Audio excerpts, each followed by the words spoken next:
My name is Meg Alexander. As always, I am honored and very excited to get to host today's Chat and Learn session with all of you. Now, before we dive in and introduce you to our speaker, I just want to go over a couple quick housekeeping items.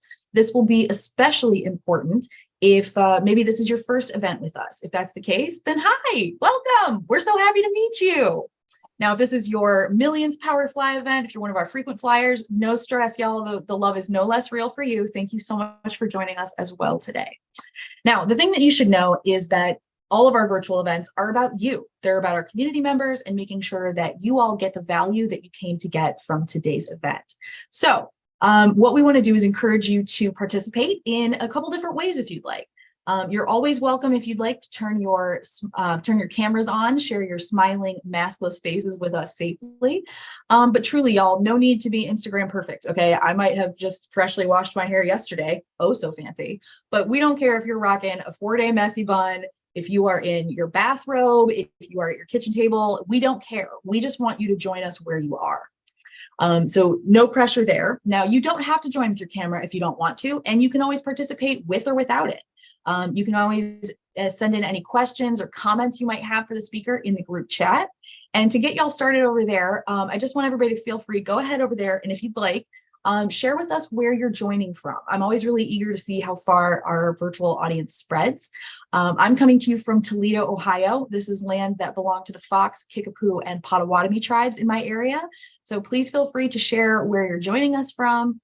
And if you know, please feel free to share with us whose land you're on.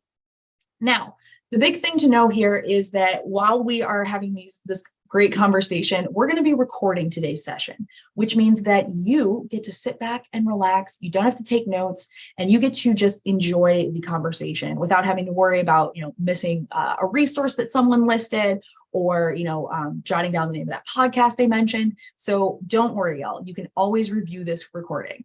Now, the way that's going to happen is in about 4 to 5 business days, so probably early next week, y'all will get an email from Power to Fly that'll have a link to where you can rewatch this recording when it's posted on our website. Now, I really appreciate those emails, and I think they're really great because they lead you back to our site. And our website is where we have a huge, the entire archive of recorded chats. We've got all kinds of resources are stored there, and that's really where you can go to get the most value from Power to Fly. But let's say that Susanna says something today so mind-blowing, paradigm shifting, just like you can't wait 4 to 5 days to tell a friend or a coworker or a relative. You don't have to. You can always head over to our YouTube channel. We are live streaming there right now. Hi, YouTube. And you can head over to our YouTube channel and find the recording for today. It's usually posted by the end of day. And you can always grab the link from there, send it out to wherever you'd like. Now, we do have some of our past chats are archived on that YouTube channel, and I'll send links for all of this in the group chat as we go. So no worries just yet, y'all. But we'll send you, you can go onto that YouTube channel and check out a whole bunch of our past archives as well. Not as extensive as the website, but there's a bunch of stuff that's over there. It's really helpful as well. Now, last but not least, I want to keep encouraging y'all to ask your questions in the chat. Ooh, I'm reviewing this. We've got New Orleans, Houston, Denver, Oregon, Indiana, and Seattle. Awesome. Loving loving to see how far y'all spread. Thank you so much for chiming in there. Now, if you want to participate in the chat as well, you are absolutely encouraged to. So if you want, go ahead and head over to the chat. Let us know what you're hoping to get from today's event. What are you hoping to learn, or what are you hoping to leave with? I'd really love to see where y'all are at in today's session.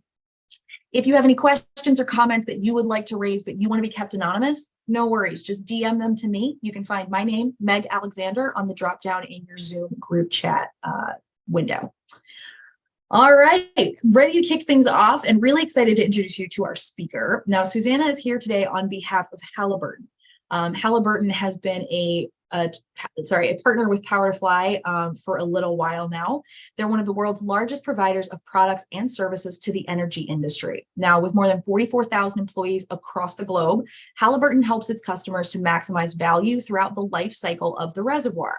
From locating hydrocarbons and managing geological data to drilling and formation evaluation, well construction and completion, and optimizing production through the life of the asset. Now, Halliburton is able to innovate, achieve, grow, and lead for one reason: their people. Now, if you would like to join their team, you can visit their company page at powertofly.com. Like I said, I'll send links for all of this in the chat. And you're more than welcome to check out that page. You can get information about Halliburton, their company culture, that kind of stuff. You can take a look at events. So that is past events that they have partnered on with us, summit sessions and chat and learns like this, as well as like Meet the Recruiter videos. So you can always check those out. It's a really great source of information if you are going into an interview, perhaps with Halliburton. It's a really great way to make sure that you know something extra, something that you can comment on that isn't necessarily the latest Business Insider article that everyone's read on LinkedIn. So really great resources there. And then as well as always, you can search open roles right from Halliburton's page on Power to Fly. I do encourage y'all, if you do fill out applications via Power to Fly, that's awesome. Just make sure that if you are encouraged or directed to complete the process elsewhere, like on their applicant tracking service or whatever, you follow those instructions to the end. So that way you can be sure that your application has been fully submitted. Now, very excited to introduce you to today's speaker. Now, Susanna is joining us from Houston, Texas, so very excited to welcome her to the table. Susanna joined Halliburton in '97 as manager of the Advanced Data Services Group. Now, she has since held leadership roles in business development and operations in Europe, Canada, and the United States. Now, her previous roles include Director of Program Management for Production Enhancement, Vice President of Marketing and Communications, as well as Vice President of the Halliburton Digital Solutions. Now, currently, she leads venture development for Halliburton Labs, which helps early stage clean tech companies achieve their scaling milestones and develop new business opportunities for Halliburton in emerging markets. Susanna, we're so happy to welcome you to the stage today. Is there anything else that you think our audience should know about you before we dive in? Well, I am delighted to be here. Thank you for the invitation. Looking forward to the conversation. I think we're going to talk a lot today about just how diverse and broad the types of careers in the energy industry can be. And you maybe got a little bit of a flavor of that from the bio. I've done a lot of different things that maybe don't seem to have a lot to do with each other. I'm looking forward to talking a bit about how that happened for me and what that says, I think, about the possibilities for career development in the industry. So looking forward to the chat. Excellent. Can't wait. Now, don't forget, y'all, we do want to give y'all the power to drive today's conversation. So if you have questions for Susanna, you're welcome to share them in the group chat. We'll be collecting them as we go and hopefully be able to ask as many as possible. And then don't forget, y'all, I want to know how you're feeling about this. So maybe your lived experience is different from what we're talking about. We want to hear. So if you've got questions, ask early, ask often. If you want to dive into terminology we're talking about, literally any of it, y'all. So please feel free there. All right, so let's talk a little bit about your journey into the energy industry. What are some of the challenges you might have faced along the way? Because clearly this is, kind of emerging as well. What has it been like for you? Yeah, so I always tell people I sort of fell into the energy industry very much by accident. I have a degree in philosophy. So when I was in college, certainly a lot of my friends had very clear views on what their career path was going to be. They wanted to be a doctor, or they wanted to be a lawyer, or they wanted to be an engineer, and they had a vision for what their career was going to look like. And for me, honestly, I looked at what I really enjoyed doing in my sort of school career, where I felt like I had strengths. I discovered that I could do a degree in philosophy, which was like a degree in thinking and arguing, and that seemed super cool. And so I went in that direction academically without much of a career plan sort of beyond that. I didn't have a vision for what do I want to be doing by the time I'm 25, 35 onwards. So when I graduated, in some ways, it wasn't clear what I would do next. In other ways, it felt like the world was my oyster, because I haven't pre-selected myself into a particular path. So what am I going to do based on where I think I have strengths and what I enjoyed? And I applied for a job with a little software startup in the UK. It was 7 people, and they were doing data management for oil and gas data. They were the first company in the world to put oil and gas data on CD-ROM, which was extremely new and innovative at the time. And I interviewed really walking in knowing, hey, I don't actually know very much about software or computers, and I know nothing at all about the oil and gas industry, and I have a degree in philosophy, so not sure how this is going to go. So yeah, challenge number one was getting hired into a job that I arguably didn't know anything about. The wonderful stroke of luck I had was the guy who ran that company was open-minded to what kind of skills would be useful in the role he was trying to fill. And what he said to me was, your degree tells me you know how to think. I can teach you the other stuff.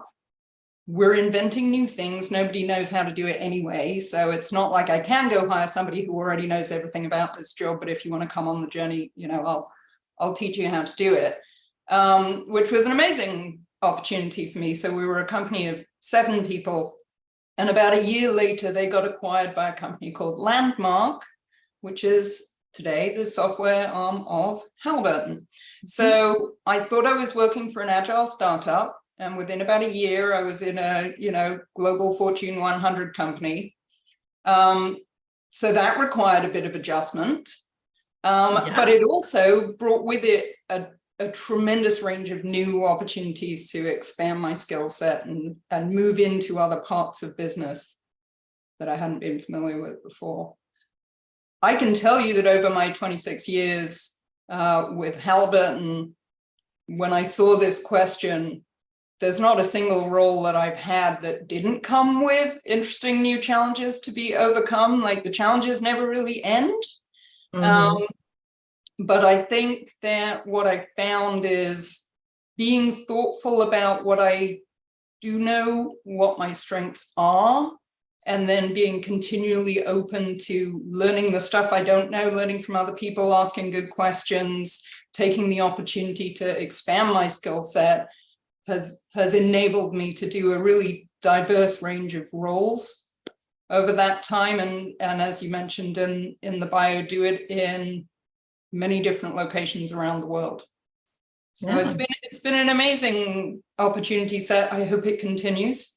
But yeah, there's never a shortage of challenges, but if you can frame them in your own mind as an opportunity to gain a new skill set, learn something new, expand your perspective, then it definitely never gets boring. Yes, very true. As I'm listening to you talk, I'm like very much reminded of my own kind of career journey, is probably a better word for it than like career arc. But I graduated college with an art history degree. Don't worry, it's mint condition, never been used. But it really does show, like, I remember my dad telling me like that going to college, yes, your degree is important, but it's mostly about showing that you can be taught something.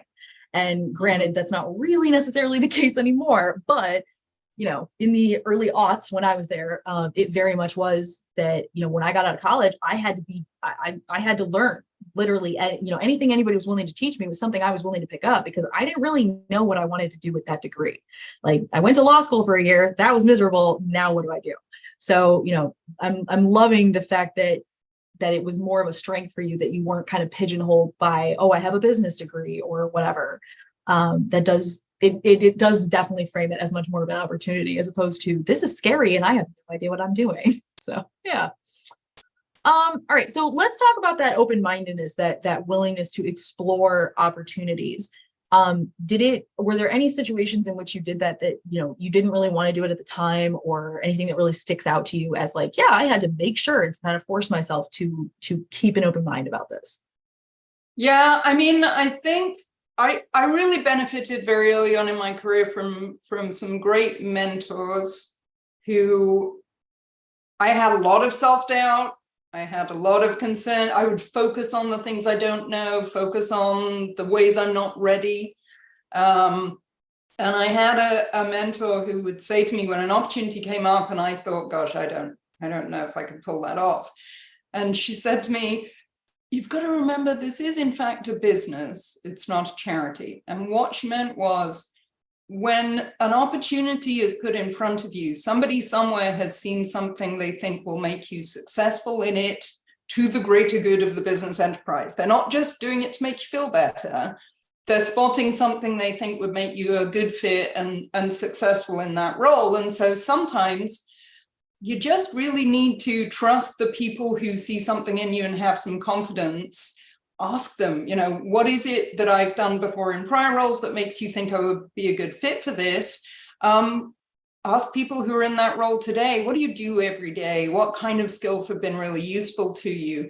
And really try and frame for yourself, okay, even if it's kind of a new domain or it's a new set of daily activities you will be doing, what are the consistent themes with things that you've been successful at? And really, I think importantly, things you've enjoyed. So quite often when I talk to folks who are earlier in their careers than me, and they're sort of thinking about what should I put as my ambitions for the next 5 years, one of the things I always try and say is, don't think about what you want to do in terms of job titles. Think about what you would like to spend your day doing in terms of types of activities that you find really energizing, types of work that you find satisfying, and you like to look at the results and say, hey, I was able to bring something unique to that process or to that decision. And then talk to as many people as you can to identify where are the roles that would let me do those things as much as possible. So when I think about, what do I want to do next, or what do I want to do in the future, I try and think about what kind of day makes me feel really energized. At the end of a day, if I'm driving home, well, in the old days, I'd be driving home. Now, at the end of the day, if I stand up from this room and walk into that room, what do I look at and go, I felt really good about my contribution today. What kinds of work are those things? And where in this organization is that kind of work needed? And educate yourself about all the kinds of jobs that exist and try and find that matchup between things you enjoy and are good at and things that need doing. And that's the sweet spot. So I've had a couple of times in my career where I was given an opportunity that entailed an international move. That's scary. Particularly the first one. I moved from the UK to Canada, leaving behind all of my family, leaving behind all of my friends, new role, new colleagues. It's a really big leap to take.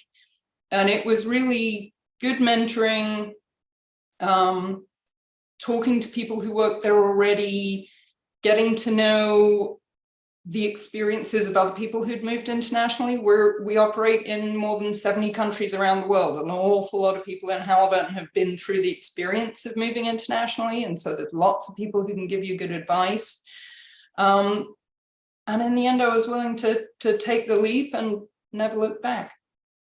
Excellent. Oh, I'm loving all of this.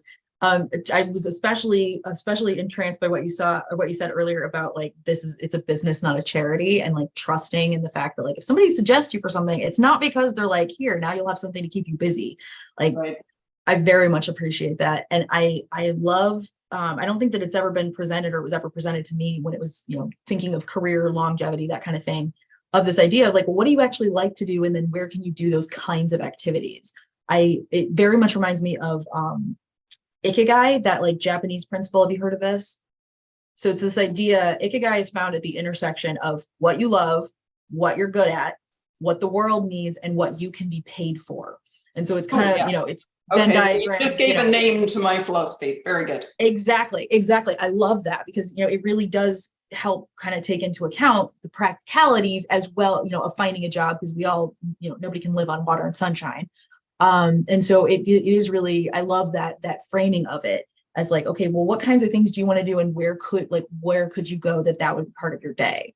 And it seems like a really simple breakdown, but really, I sit on these chats, it's been 4 years now, and that's the first time I've heard anybody kind of voice it like that. So I very much appreciate this. I remember probably 10 years ago, somebody senior in our organization who said to me, almost every day somebody comes up to me and says, I want your job in 5 years. And he said, I always think to myself, what do they think my job is? Because what I do every day now that I'm at this level looks really, really different from what I used to do in other parts of the organization. And I wonder if people see the job title and want the job title if only they knew what actually I do all day, every day, they might not feel, some of them at least might not feel the same way. So I think that landed with me. And that's why I try and think about what kind of day do I want to have in my job? And I'll tell you, and I'm veering off script a little bit here, but indulge me. There's one time in my career when I was offered a role, or I had an opportunity for a role, and I said no. It's always a risky thing to do. Don't necessarily get to do that a lot of times in your career and still have a career. But I said no because it just, at a gut check level, it didn't feel like what I would be excited to get up and do every day. Do I think I probably could have pulled it off to some degree? Yeah. But I had a hard time looking at what was actually involved in the job and thinking it would energize me to do that particular role at this time in my career. So I think that's one of the other things is gut reaction can tell you a lot, actually. There's a big difference between thrilled and excited an opportunity, but a bit terrified about whether you're ready and whether you can do it, and sort of daunted by an opportunity and it just makes you anxious. And I think it's important to sort of listen to your instinctive reaction. Does that feel like something I want to spend my day doing? Yeah.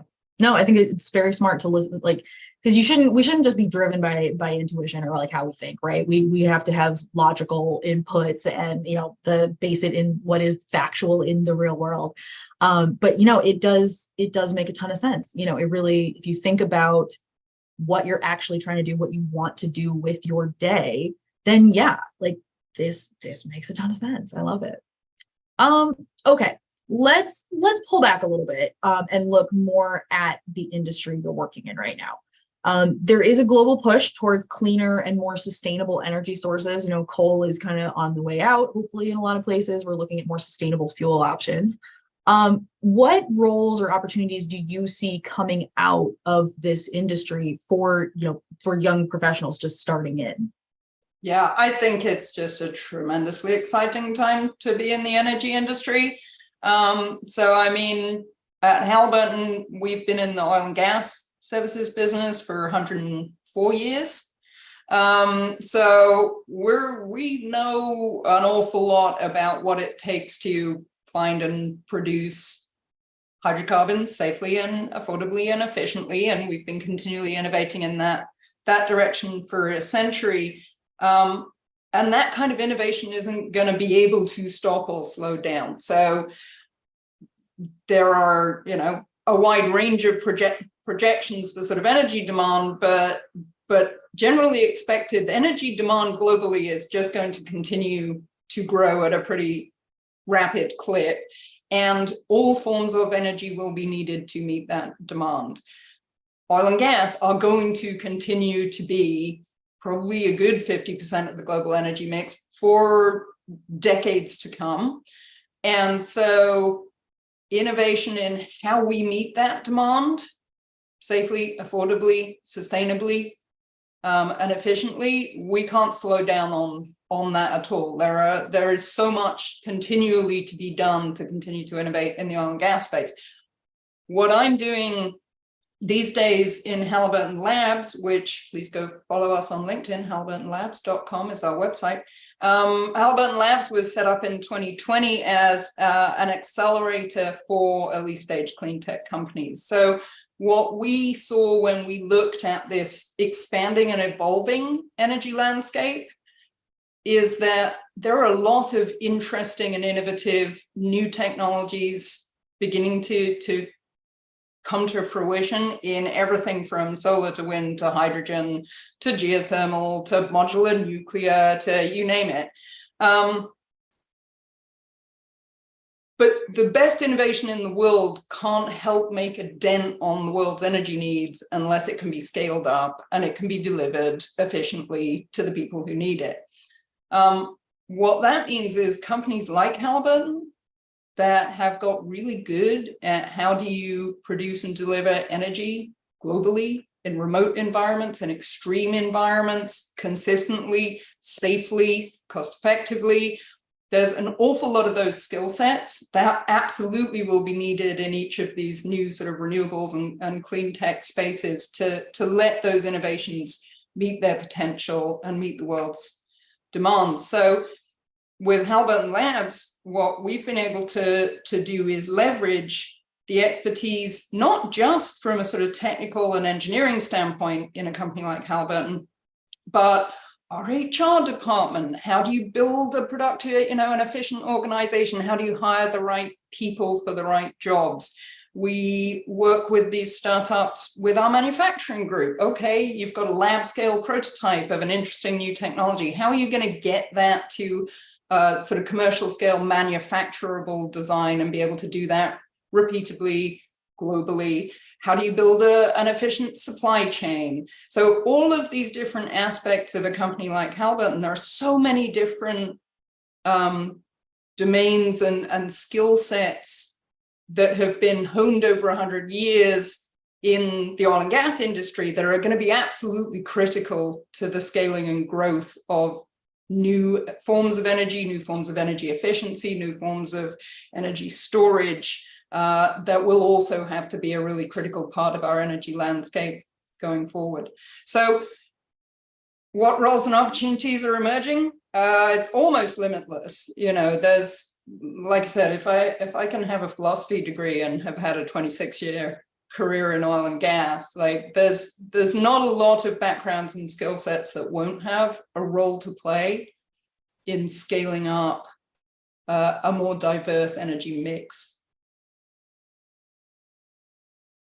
As you were talking, I was thinking that a lot of the innovations and stuff that you're talking about, they need to be spurred on, right? They need to be thought of by people within the industry. How do you think getting more diverse perspectives in the room would help this? Do you think it'll speed things up? Do you think it'll make the solutions, that much more innovative or broad-minded, right away? What do you think is going to happen here? Yeah, 100%. I mean, I think at the end of the day, the best teams I've ever worked on are the ones where not everybody came in with the same preconceptions, the same past experience, the same academic background, where you can get a lot of different perspectives looking at a problem.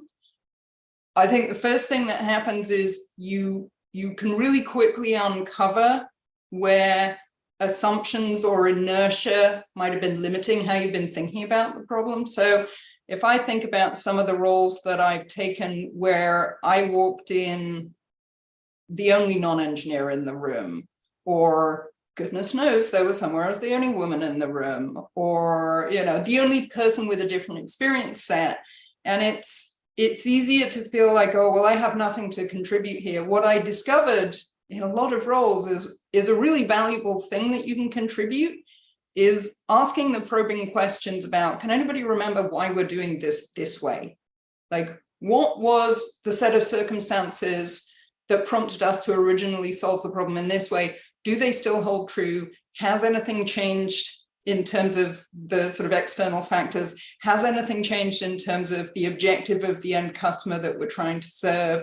Has anything changed in terms of tools or technologies available to solve that mean it might be time to take a fresh look? So I think there is huge value in allowing everybody to bring their unique perspective. They're all going to see something different in the problem that you're trying to solve, and not just allowing them in, but actually listening to each other and understanding when you're getting a valuable data signal. I feel like whenever, my dad used to say to me, disagreements are always founded in one person having different information from the other. Like when you find you're disagreeing with somebody, it's probably because you're working off different sets of information. And so the first thing you need to do is figure out what information set everybody's working off. So when you have a team that's bringing different experiences, it's not just about educating the person who doesn't have the same experience as the core set. It's listen to that. What do they see in this that we aren't seeing because we're blind to it, because we're so used to the way things have been done? So very long way of saying, I think problem solving is much easier when the people who are working together to solve the problem are coming with different starting data sets that they can share with each other and different perspectives. And I think there's huge value in having the courage to say, I'm not sure I get why everybody assumes this is the only way to solve it. Because the worst thing that can happen is they're going to explain to you and you're going to go, okay, now I get why that's the only way to solve it. A lot of the time, what you're going to do is expose everybody to the possibility of different solutions. So yeah, I mean, I think that successfully scaling up a lot of these new technologies in the sort of clean tech space to sustainable ways to meet global energy demand is going to be a combination of what have we learned from scaling up prior energy sources and how do we make sure we're taking advantage of that? And what are completely different paradigms we could be using? What are completely different viewpoints we could be looking at this from? And what are brand new technologies that could help us scale it up in a way that wasn't available to the oil and gas industry over, the first part of its history? Yes. Oof. I'm loving all of this. There's nothing more I can say that puts more of a bow on it. So we'll keep moving on our questions here. Okay, let's talk about some of the paths within the energy sector. What should people be focusing on, or where do you think are the areas where real change and like meaningful and sustainable change can be made? Yeah, so, touched on that a little bit. I think that you can't be too broad in contemplating where contributions to sustainable energy are going to come from. It is going to be engineering. It is going to be digital technologies, AI, machine learning, automation, all of those things. It's also going to be organizational planning and hiring and development and training and manufacturing and supply chain. And I mean, there's when we work with our technology startups in Halliburton Labs, one of the key ways we help them, meet their scaling objectives and reach success is we put them in, we look at what problems they're particularly struggling with at the stage they are as a company. And then we connect them with practitioners in the Halliburton employee base and in our network who know something about that space.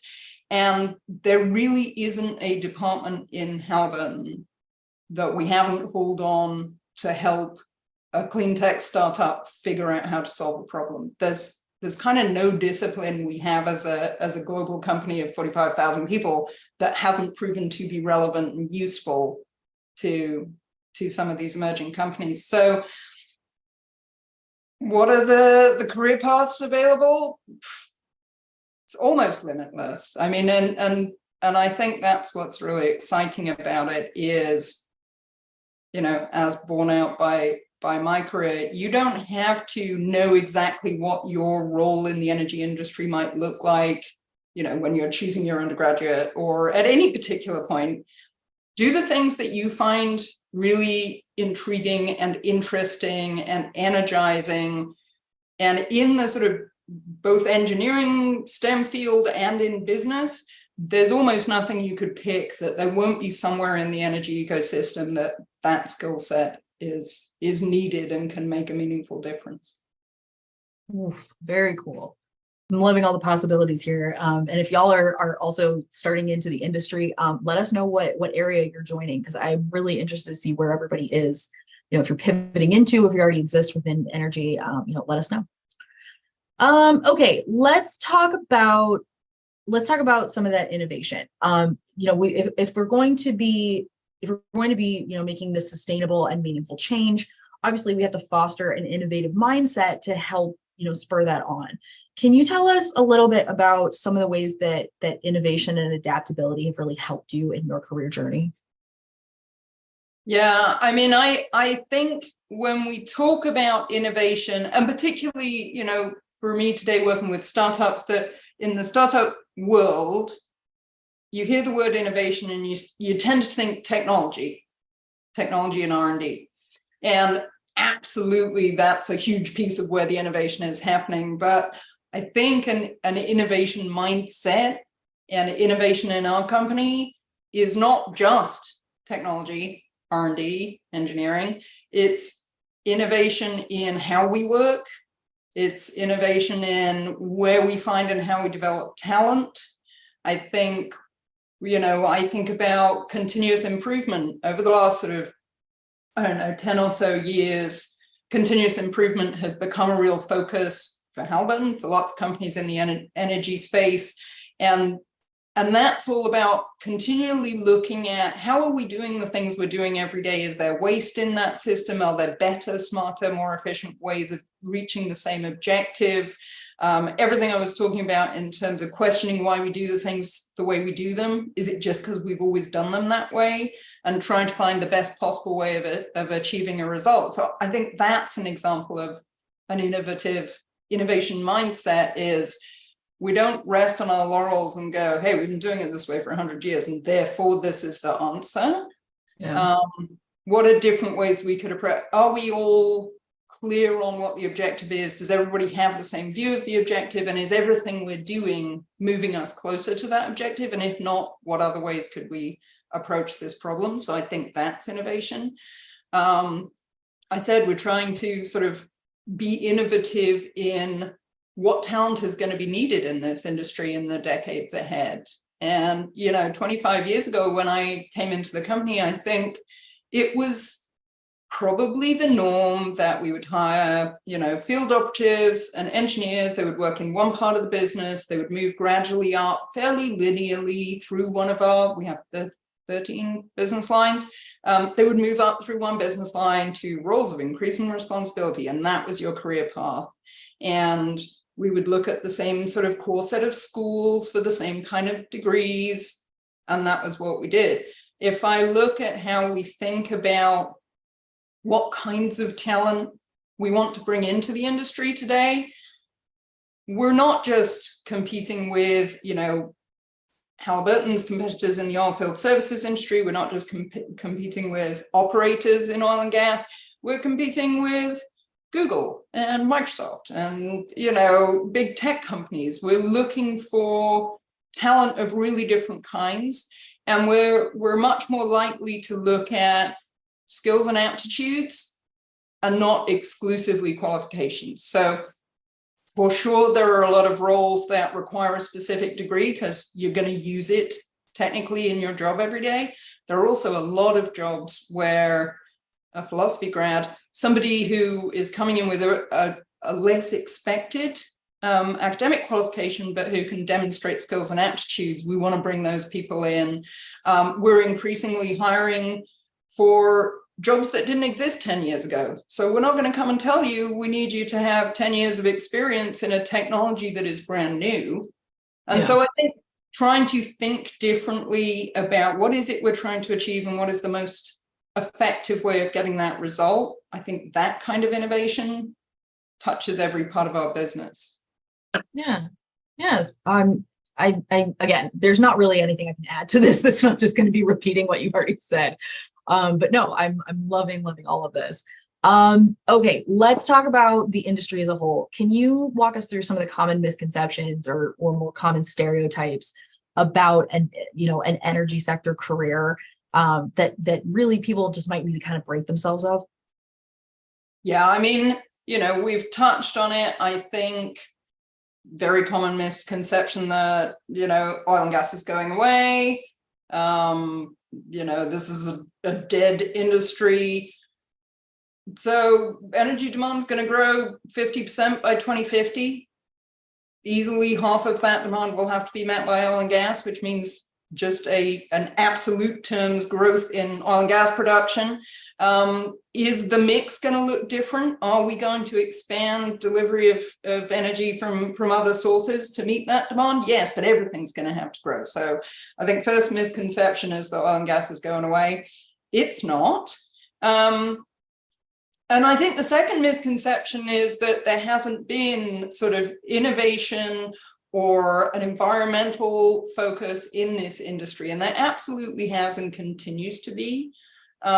We know that one of the biggest drivers for our customers, so we're a service company to oil and gas operators, huge drivers for them to reduce their emissions footprint. So a lot of what we spend our time innovating around is what are the things that we can do to allow our customers to continue to meet the demand for hydrocarbons and do it with the lowest environmental impact possible? How can we reduce waste? How can we reduce fresh water usage?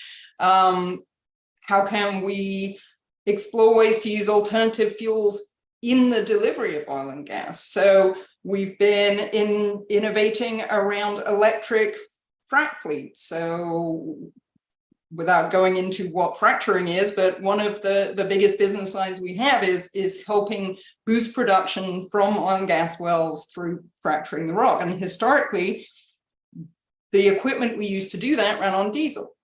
Well, first thing we did is go figure out how can we run those on a mix of diesel and natural gas? How can we run them on just natural gas? How can we run them on electricity? So there is constant innovation happening in the oil and gas industry itself. And then broadening out, I mean, the energy sector at large is so diverse. So that's everything from producing to transporting and delivering or storing or utilizing energy of any type. I think go learn about the kinds of innovation that are happening at that sort of early demonstration scale in some of these renewable energy fields, and those new technologies to be able to reach their potential is going to take innovation, not just in technology, but in how do we get the energy to the people who need it? How do we store it effectively? I'm sure lots of people are familiar with, some of the challenges with solar and wind are how do you store it so it's available when you need it? Tons of people doing amazing work to try and solve sort of long duration energy storage challenges that will then enable these other energy sectors to thrive.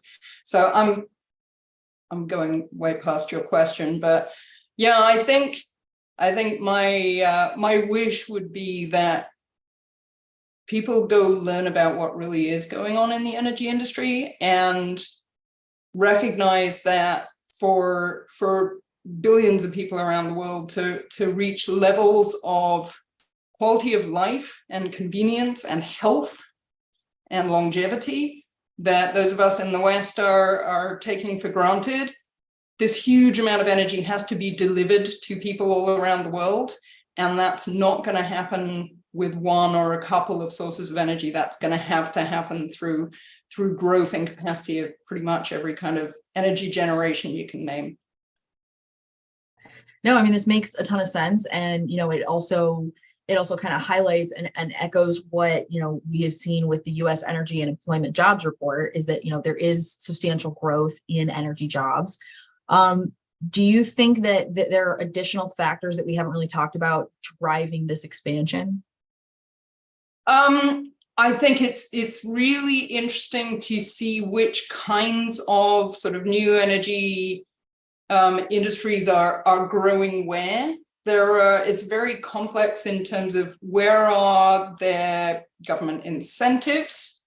So a lot of people, if a lot of the audience I think is in the US, the Infrastructure Act has provided a lot of incentives for investment in things like hydrogen, in carbon capture and sequestration. So that spurs, those kinds of incentive can help spur big infrastructure projects that will bring tremendous numbers of jobs with them.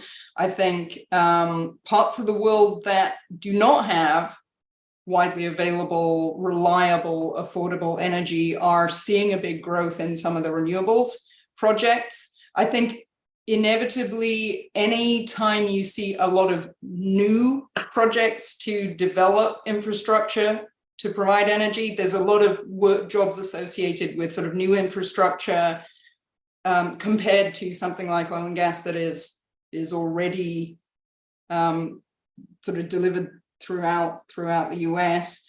So I think we're seeing a lot of growth in clean tech and renewables jobs in the US. But as I said, I mean, oil and gas production will continue to grow also. And so I think we're going to see jobs throughout the energy industry. I know Asia is seeing huge growth in clean tech jobs, but yeah, this is not an industry that's going away, and it's an industry that I think the world is going to rely on to be innovative, to find new ways of working, to be creative. And there's decades of fascinating career potential ahead of us. Yeah, of course. Okay, we did get a couple questions in from the chat. This one actually dovetails really nicely with the next question that we're going to ask anyway. Javante, thank you so much for sharing this. Javante says, my degree is in geography with concentration in environmental sustainability. It's been difficult to penetrate the industry and the energy and sustainability industry due to me not having 10 to 15 years of working experience within that field. What positions or industries do you think are best to start with when trying to penetrate the environmental field? All right, so let's talk about ways that you can stand out. If you are going in for a role in environmental anywhere, are there any traits or any characteristics that you've seen really be helpful, things that would set someone apart from the crowd? So, I mean, I think the answer to this is going to be similar to the answer in lots of other roles, not just in the energy industry, but in industry in general. Willingness to stay educated. So we saw a question earlier about sort of how do you get into those environmental roles, and I talked to our head of environmental, and he said, you know, what I look for is attention to detail and a willingness to stay educated. He said, you know, there is environmental requirements are constantly changing. They vary by jurisdiction. We're a global company. We operate all around the world. Everybody's regulations look a bit different. Some of them are in conflict with others of them. That sort of agility, adaptability, attention to detail can be at least as impactful as, hey, 10 years ago, I did this degree and okay, well, so you knew exactly what everything looked like 10 years ago, but do you know what we're trying to comply with now? And can you keep us as an organization on top of how that might change in the future? What do we need to be prepared for? How are we making sure that we're always operating sustainably and safely? So that was his feedback is, you know, I need somebody who's going to keep up with a constantly changing environment, no pun intended, and really have an eye for detail. Do you think there are any other skills that are really, really transferable from outside industries or outside fields if people are looking to be, looking to join energy companies? So, I mean, I think we've talked a lot about sort of general characteristics and aptitudes. I think in terms of specific skill sets that the energy industry is very keen and looking for. Obviously anything on the sort of digitalization, automation, data engineering side, you know, there are so many parts of our jobs in this industry today that we can now automate, that frees up humans to do the things humans are uniquely able to do. So there are a lot of things we used to have to spend time, you know, trudging through that weren't particularly value add, but absolutely needed to be done, that we can now automate. And I think that trend is just going to continue. So I said earlier, you know, we're hunting the same kind of grads who are going into big tech companies because we need those skill sets. So I think that's one area. I think continuous improvement, I mentioned earlier, I mean, that is a skill set, that is a discipline. Not everybody just sort of innately understands that process. That is something you can absolutely be trained and qualified in. And I think that's a really valuable skill set. I do think, you know, sustainability, we have a huge global supply chain organization, and we have a tremendous focus on sustainability in our supply chain. So there's what do we do every day when we go to work for our customers, but there's understanding the sustainability, not just environmental, but human rights, you know, all aspects of sustainability for our supply chain. So I think supply chain and procurement skills are super important, and having a sustainability lens on that. But yeah, I think I've kind of flogged it to death, the idea that there's almost no career path that might not have an application in energy. So short of listing all the jobs. Well, if you're interested to see where Halliburton is hiring, I see we got sent a link for their company page just recently in the chat. So definitely check that out if you are interested in what you're hearing right now. Okay, let's I'm going to try and knock out a couple more questions before we run out of time today. Are there any certificates that would be useful for people trying to land their first job in the energy sector? Are there, ways that people can kind of go out and show in a tangible way their interest and their aptitude in the field? Yeah, I mean, I think that's another tricky one to give kind of an answer to, because it depends what your undergraduate training is, what you've specialized in to this point, what might be an interesting complement to it. So I think, like I said, if you are coming from an engineering degree, then there are a lot of universities who will have sort of online courses on energy and sustainability or energy and climate, and things that can show that, you've got the technical engineering background and you're also looking at and thinking about this industry specifically. I think conversely, I talked about supply chain. If you're coming in with a good supply chain background, go do a course on supply chain sustainability. So it's maybe about thinking about, when you have a sense of what kind of role you want to go into, well, first make sure you understand the job description and sort of the preferred qualifications in the first place. But if you are coming with qualifications that cover part of it, but you want to show that you are passionate about this specific application of these skill sets, then yeah, I'm not going to, be able to give you a link to this one certificate will be the silver bullet that will get you a job in the energy industry. But I think there are these days a tremendous number of universities doing kind of continuing education certifications, doing asynchronous courses that you can do on your own schedule, and then be able to say, look, I've spent a bit of time educating myself, not just about the technical skill sets, but about what applicability in your industry might look like. Okay. All right. All right. Let's see. Maybe we can probably get to one more question. All right. This person had written in, they said, how can someone in a career transition, how can someone in a career transition leverage their previous experience in the energy sector their previous experience outside the energy sector when roles consistently require 3 to 5 years of experience from within? So let's talk about this. What are some of the ways that you've seen people successfully talk and show that their experience outside necessarily of the industry really does relate to the role they're going for? Yeah, so I think it's about sort of skills matching and really understanding the job you're applying for. So I guess the first thing I would say is, there are absolutely going to be some jobs where what we need is somebody who can hit the ground running in exactly that job. And so prior experience doing that thing could be really critical to the success of the candidate in the role. However, I do think as an industry and definitely as a company at Halliburton, we try and take a much more open-minded view to what is a nice to have, what is absolutely required. So we will for sure have a lot of roles where a particular, for example, type of engineering degree is required. And we've probably got a pretty good reason for why we need that skill set as a starting point. Experience using that skill set might not have to be in our business specifically. And that's where you're going to want to look at, what is the job description really telling me I'm going to be doing, and where can I see parallels with things I have done before that kind of match up to what's going to be necessary in that role.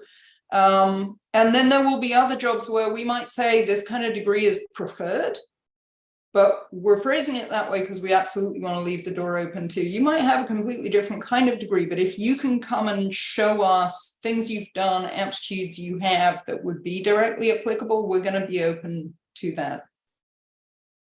Excellent. Love to hear all of this. Okay, we have about 5 minutes left in today's event. I wanted to make sure we saved a little bit of time to talk some more about Halliburton. So let me share my screen here. We had asked some questions of Susanna before today's session started, and just wanted to learn a little bit more about the org. So you described the company culture as collaborative. Can you give us an example of how you've seen that? I mean, I live it every day. So I talked a little bit about Halliburton Labs and the work we're doing with clean tech startups. So Halliburton employs 45,000 people. Halliburton Labs employs 8 people and one of a team of 8. Our model solely works on the basis that we can go call on employees throughout our global organization and say, hey, we're working with a startup who are facing this particular kind of challenge in bringing their solution to scale. And here's the problem they're sort of grappling with. That looks like something you have expertise, experience in, okay, not in their technical field, but in a sort of analogous situation. Would you mind spending some time with them and helping them think through how to solve this? And honestly, when we set up Halliburton Labs, we were kind of making a bet that there would be the willingness and the enthusiasm from the organization to provide that kind of support, because we're a very small team and we have a pretty diverse set of backgrounds in industry and in Halliburton between us, but we definitely cannot cover all of the kinds of domains that our startup participants are looking for help with. And so it's been really fantastic to see that we've had, I think we totaled it up earlier in the year, it's at least 250 different employees that we have called on at different times and said, hey, I think you have an experience set that could be useful to one of these startups. Would you be willing to spend time with them and help them? And every single one of them has said yes. So I think the fact that our entire model only works because we're an organization of people who are excited to see new opportunities to take their skill. Hey, how can I be helpful? What is it you're working on? Yeah, I know something about that. Or, hey, I don't know something about that, but I bet I could find somebody who does. Let me make a few phone calls. And I think that's a really nice illustration of the organization as a whole. We want to figure out how do we each contribute to whatever problem needs solving. Very cool. Very, very cool. Okay. One of the other questions we always like to touch on, because it's it's usually a very rich subject matter, is your top tip for someone who's interviewing. Now, is this Halliburton specific, or do you think this applies no matter where people are interviewing?